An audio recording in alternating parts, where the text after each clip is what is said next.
Olá, tudo bem com você? Eu me chamo Virgínia e sou estudante do curso de licenciatura em Artes Visuais da Uninter, do Polo de Sombrio, em Santa Catarina. Nessa oportunidade, eu vim apresentar o estágio online da disciplina de diferentes contextos. Minha proposta consiste num trabalho de artes através do uso de técnicas básicas com pintura em lápis de cor. E o tema deste trabalho será as imagens e fotografias de belas paisagens naturais do nosso Brasil, assim como também pode ser a fauna e a flora. Também pode ser do seu estado ou até mesmo da sua cidade. E aí, vamos lá? Para começar, é interessante a gente entender um pouquinho os conceitos sobre a teoria das cores. Para isso, a gente vai ter uma introdução sobre a pintura. A pintura é uma técnica de aplicar tintas ou pigmentos sobre uma superfície bidimensional, explorando cores, além de texturas e formas. Hoje, com todos os recursos tecnológicos e programas computacionais, o conceito sobre a pintura se amplia e podemos defini-la como uma representação visual das cores. São dois conceitos que não são excludentes e só se agregam.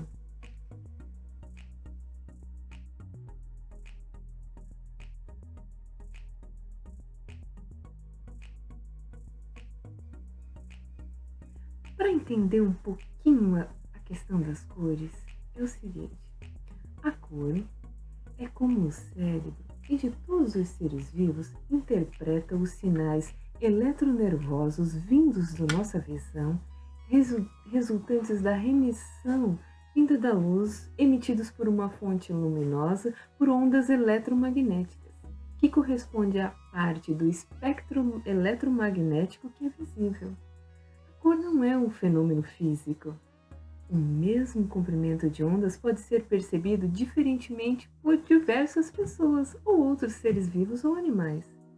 Cor é um fenômeno fisiológico, de caráter subjetivo e individual. Parece um pouco complicado, não é mesmo? Vamos conferir aqui então um detalhe que eu fiz, um esquema para mostrar certinho como isso é simples. Aqui está a percepção das cores. Nós temos o nosso olho, a visão, o objeto em si e a luz, que pode ser natural ou artificial. A luz projetada no objeto causa essa luminosidade, então o nosso olho é capaz de captar essa imagem e perceber então os contornos, as cores e suas definições. É fácil, não é? E agora, vamos conhecer um pouquinho sobre as partes que dividem a classificação das cores?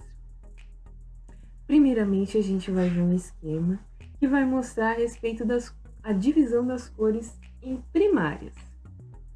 Aqui, nós temos o azul, o amarelo e o vermelho. Essas são as cores primárias. Já no segundo quadro, a gente vai perceber e conhecer ou relembrar as cores secundárias, que derivam da mistura das cores primárias vistas anteriormente. Aqui, da fusão entre o azul e o amarelo, nós obtemos o verde. Da fusão com o amarelo e o vermelho, nós obtemos o laranja.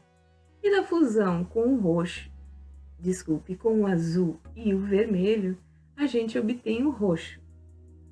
Verde, laranja e roxo ou violeta correspondem às cores secundárias.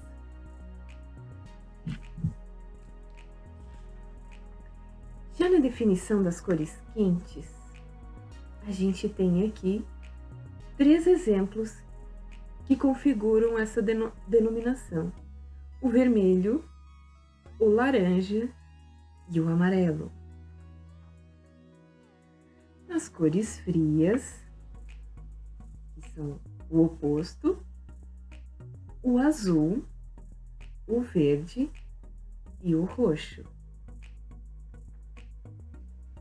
Nós vamos ver ainda a classificação das cores terciárias, que correspondem com as misturas das cores secundárias, formando então as terciárias. Continuando, a gente tem as cores neutras: o branco, o preto e o cinza.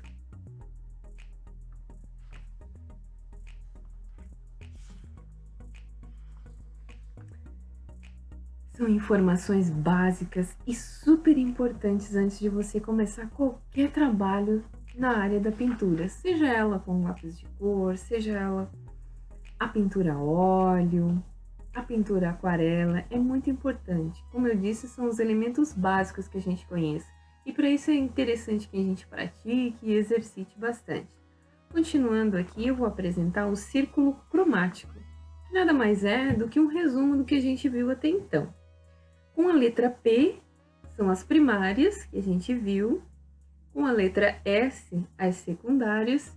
E as terciárias ali, que são a fusão entre a primária e a secundária, formando as terciárias. Esse quadro é bem tranquilo, vocês podem achar ele na internet, é interessante reproduzir também ou aprofundar os conhecimentos a respeito dele, afinal a nossa vida é composta de cores, as roupas que a gente usa, seja a pintura da casa que a gente tem, tudo influencia, não só na questão das artes em si. Conhecendo a parte básica, que corresponde então à classificação das cores, agora a gente passa para algumas atividades, alguns exercícios aí que vão demonstrar como é que a gente pode utilizar essas cores, né? Tem tons degradês, tem a questão da aplicação da força na hora da pintura, você aplicando mais força tem aí tons mais escuros, né?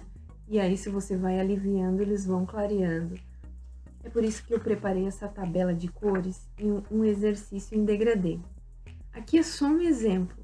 Quando você adquirir um material, né, uma caixa de lápis de cor, que a gente sabe que tem uma infinidade de marcas aí no mercado, tem marcas importadas também, um custo alto aí para quem quer adquirir materiais de qualidade, mas a gente pode trabalhar também aí com os produtos nacionais. Eu gosto bastante da Faber-Castell, eles têm uma diversidade bem grande de produtos na área de pintura, enfim, nas demais áreas da arte.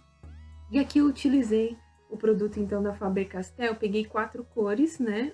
O amarelo canário, o vermelho, o verde e o azul cobalto, e fiz esse esquema, aplicando mais força, né? Aqui a força média e bem mais claro, né? A gente obtém esse tom degradê, e o interessante é o seguinte, às vezes a gente tem a cor, né? A gente adquire um material ali e nem sempre ele vai corresponder esse colorido que está na parte externa do lápis, né? Por isso que é interessante que a gente faça uma tabela com todas as cores aí do lápis de cor que você tem disponível e faça, né? Anote a cor dele certinho e o colorido que ele fica, o resultado que ele tem. Vai facilitar bem mais na hora de você executar o seu trabalho. Treinando mais um pouco, né, a gente viu como é que funciona essa mistura das cores, o quanto é interessante praticar, saber observar os detalhes, tudo que está no campo da nossa visão. Tem um outro exercício aqui que eu fiz, o vamos treinar, né? Folhas simples, onde eu utilizei os coloridos que estão descritos ali ao lado, tentando misturar essas cores, né? Sobrepor, colocando mais força, menos força, né? Montando esse degradê também. Considerando que os tons mais claros, eles trazem a parte mais iluminada, de mais volume, e as cores mais escuras, mais fortes, elas servem para os contornos e para aprofundar também a imagem. Olha só que interessante que ficou. Vamos aproximar bem aqui, né? Tonalidades aqui com rosa, com vermelho, com marrom e no próprio verde. Pratique, é muito importante. E agora, vamos começar então a nossa atividade. O tema era belezas naturais no nosso Brasil, no nosso estado, da nossa cidade. E a fauna e a flora também estão incluídos. Quantos animais representam o nosso país, né? As araras, os tucanos, no campo das flores, a orquídea, as helicônias, as bromélias. E aí, na sua cidade, quais flores caracterizam o local onde você vive? Agora a gente precisa selecionar que imagem, que fotografia você vai reproduzir. Se vai ser através de transferência com carbono, se você já tem prática no desenho à mão livre, pode utilizar a técnica do quadriculado também. Selecione a imagem, faça a transferência para o papel, escolha todo o seu material, já deixe disponível ali ao seu alcance, o lápis de escrever, a borracha, o apontador que é imprescindível, todos os seus lápis de cores, né? Aí que você tem, todos os coloridos. Obviamente a imagem para você possa acompanhar e observar na hora da reprodução. E mãos à obra.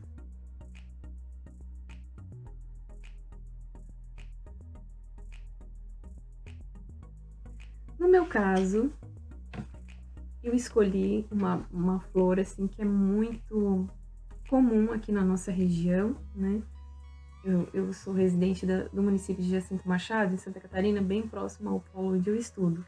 E aqui existem muitas helicônias, né? Eu acho que ela tem aí é uma parente das bromélias, enfim. E ela tem um colorido muito vivo, muito interessante, tons de vermelho, amarelo e com aquelas folhas bem verdes, bem vivas. Eu transferi o risco de uma helicônia para uma folha e já iniciei o colorido. Aqui, como vocês podem perceber, já pintei o que corresponde a duas partes ali das pétalas. O fundo também com verde. A gente vai fazendo passo a passo, intensificando as cores, misturando, experimentando. Começou, não deu certo, tenta novamente, né? Eu escolhi fazer o curso de artes visuais porque desde criança eu sempre fui muito interessada pelas artes e pratiquei bastante, e a gente tá sempre aprendendo, é muito interessante, é uma superação mesmo, até da questão da observação só, mais física, porque é cansativo também, né? A gente tem que estar tentando, calma, descansa, outro momento volta, e aí a gente vai dando qualidade ao trabalho. Vamos ver como é que ficou então essa helicônia depois de pronta? Aqui está, prontinha. Fiz um contorno, trabalhei bem essa questão da caligrafia hoje, né? Que tem a caligrafia livre e criativa. A gente pode colocar títulos, brincar com as fontes ali, a mão livre. E fica super interessante. Eu não ocupei a folha inteira. Eu fiz só uma parte, fiz uma moldura, né? Ali com hidrocor em preto. E ficou pronta. É uma peça interessante que para trabalhar em sala de aula, né? Que seria o meu intuito com o 6º ano.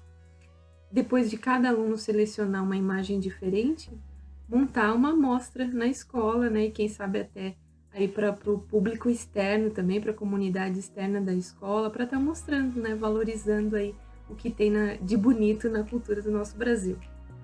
Espero que vocês tenham gostado. Não deixem de contribuir aí com seus pareceres. Obrigado pela atenção. Seria isso. Muito obrigada.